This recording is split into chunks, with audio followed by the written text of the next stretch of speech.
Hello, this is a problem related to the concept of enantiomers and diastereomers. In this problem, we should draw two stereoisomers of this compound with the given name and draw the enantiomer and diastereomer of this compound. To solve this problem, let's first review how to assign the configuration around the chiral centers.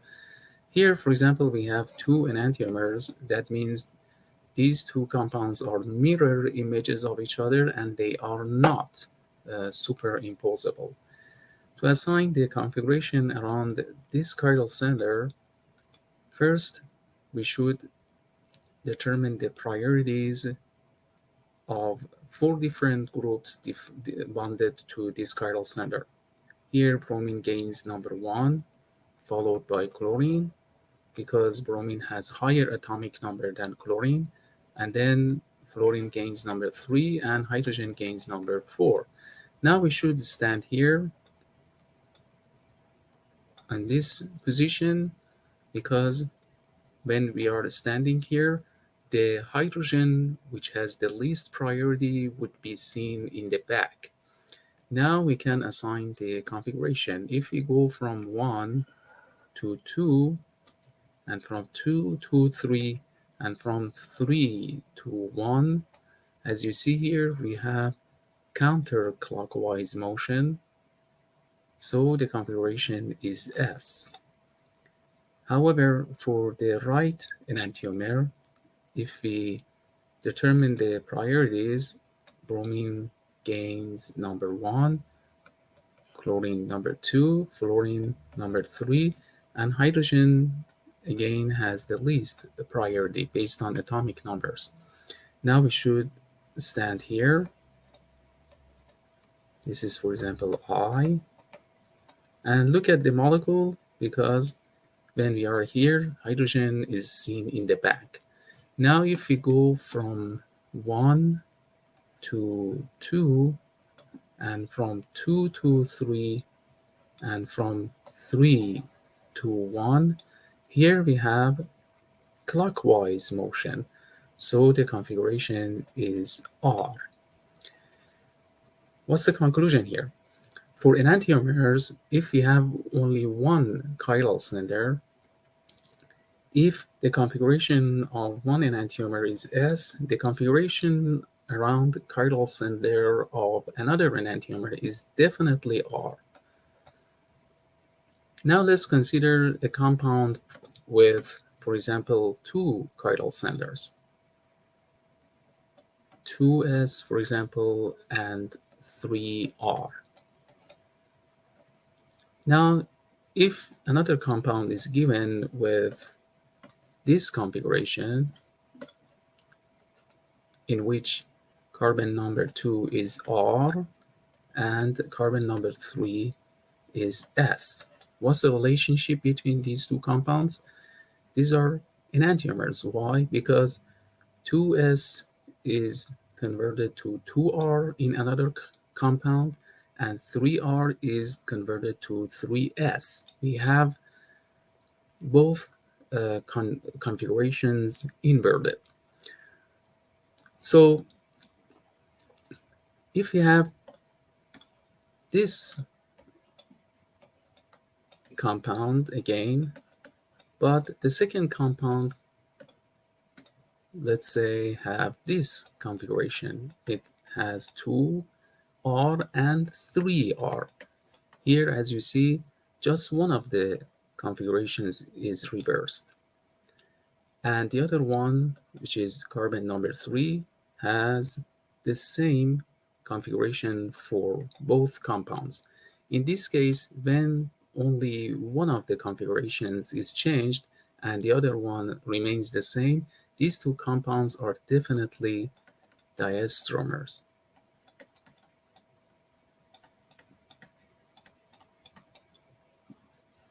Now there might be another example. Let's say we are given a compound with 2S and 3R configurations around carbon 2 and 3 are S and R. And then the other compound After assignment of configuration, we end up with 2s and 3r again. What's the relationship between these two compounds? They are identical because here for the left compound on carbon number 2 we have 2s. For the right compound also we have 2s. Here we have 3r for the left compound. For the right compound also we have 3r. So this means they are identical. Now let's solve this problem.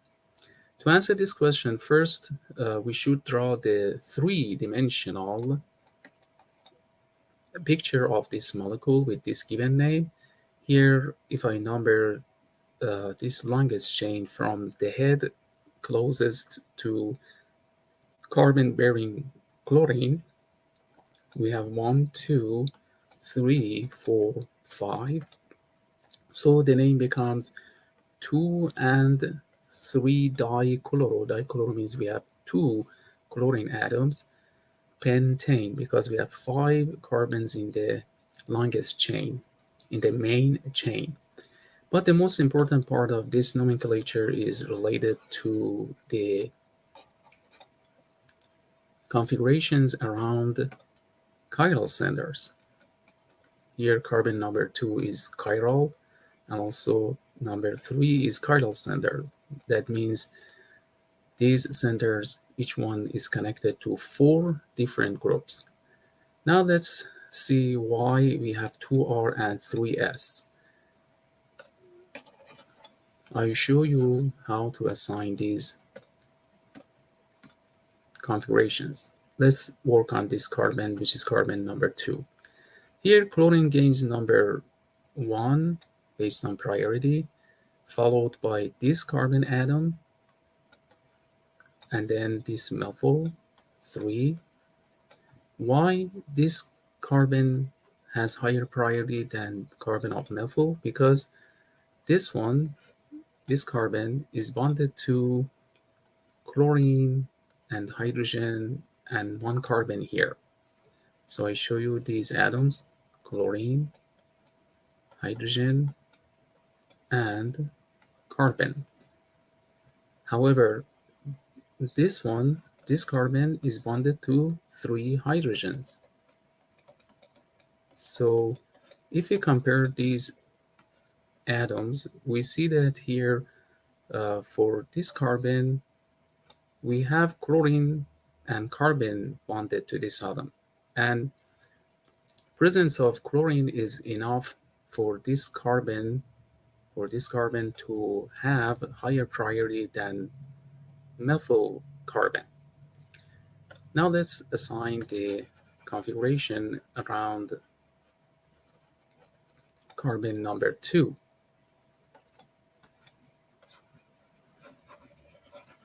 So here again we had number 1 for chlorine, this was number 2, and this methyl is number 3, and hydrogen gains the least priority. Now we should look at this molecule from this side because hydrogen is seen in the back side. When we stand here, hydrogen is in the back. Now if we go from 1 to 2, and from 2 to 3, and from 3 to 1, we have clockwise motion. That means the configuration around this carbon is R.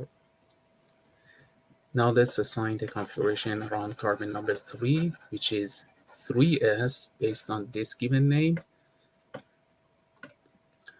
Here chlorine gains number 1, followed by this carbon bearing chlorine, and then this carbon of CH2, and hydrogen gains the least priority. Now we have a problem to assign configuration around this chiral center, this one. If we stand here and look at the molecule, if this is I, hydrogen is seen in the front.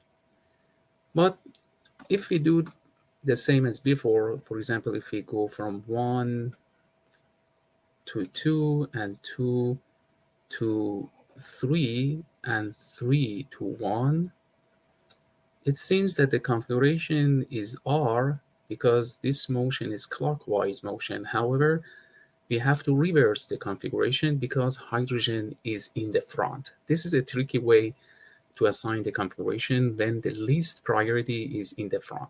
So this is S.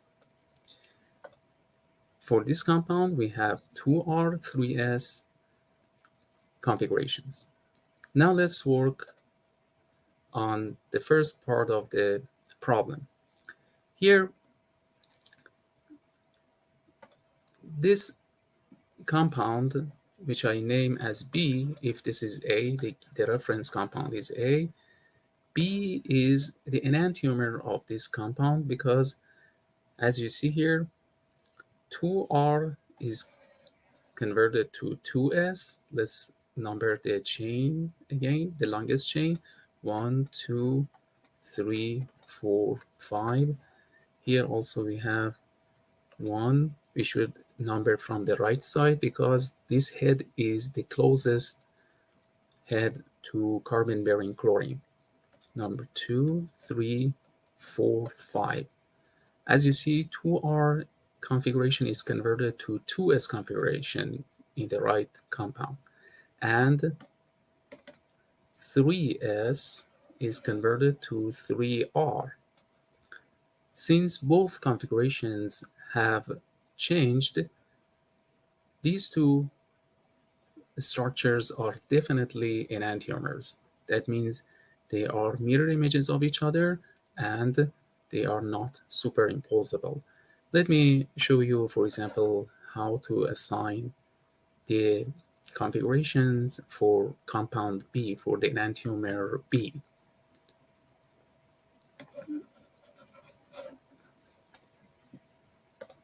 If we determine the priorities around this carbon number 2, chlorine gains number 1, followed by this carbon bearing chlorine, and then this carbon of methyl, and hydrogen gains the least priority. Now, if we look at this molecule from this side,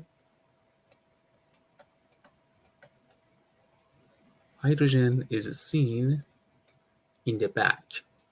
So if we go from 1 to 2, and from 2 to 3, and from 3 to 1, we have counterclockwise motion. So the configuration around this carbon number 2 becomes S. Now let's assign configuration around carbon number 3, which is this carbon. Chlorine gains number 1, followed by this carbon bearing chlorine, and this carbon gains number 3, and hydrogen gains the least priority, which is number 4. Now, if we look at this molecule from this side, then we go from 1 to 2, and from 2 to 3, and from 3 to 1. Here we have counterclockwise motion, and we have to reverse the configuration. If we have counterclockwise motion, the configuration should be S. However, since we have the least priority in the front, we have to reverse the configuration. So this becomes R. And let's work on the last part of this problem. If this is the reference compound, now I show you this compound by C. What's the relationship between A and C? These are diastereomers because let me number the longest chain again. 1, 2, 3, 4, 5. 4, 5, and this is 1, 2, 3, 4, 5. As you see here, this configuration on carbon number 2 on the left compound is 2R. However, to the right, in the right compound becomes 2S. This is S. This is R, and this is S. For carbon number 3, this is S. However, In the right structure, we have the same configuration. So as you see, here we have two configurations, one of which is reversed. 2R is converted to 2S in the right compound. However, the other configuration remains the same for both. Here we have 3S. For the right compound, also we have 3S. So what's the relationship? As I mentioned at the beginning of this lecture, when we have two configurations and one of them remains the same and the other one is reversed, the relationship between those two compounds are diastereomers. So these two compounds are diastereomers. Let me show you how to assign the configurations of, for example, this stereoisomer. Let's show the configuration of carbon number 2, this chiral center. Chlorine gains number 1, followed by this carbon, and then methyl gains number 3, and hydrogen has the least priority, which is in the back. Now, if you look at this molecule from this side, so if we go from 1 to 2, from 2 to 3, and from 3 to 1, here we have counterclockwise motion, so the configuration here becomes S. How about carbon number 3? This carbon, number 3. Again, this chlorine gains number 1, followed by this carbon bearing chlorine, and then this is gaining number 3, and this hydrogen gains number 4. Now we should look at this molecule from this side in order for hydrogen to be seen in the back. So if we go from 1 to 2, and from 2 to 3, and 3 to 1, we have counterclockwise motion, so the configuration of this chiral center becomes S. Thank you very much for your attention.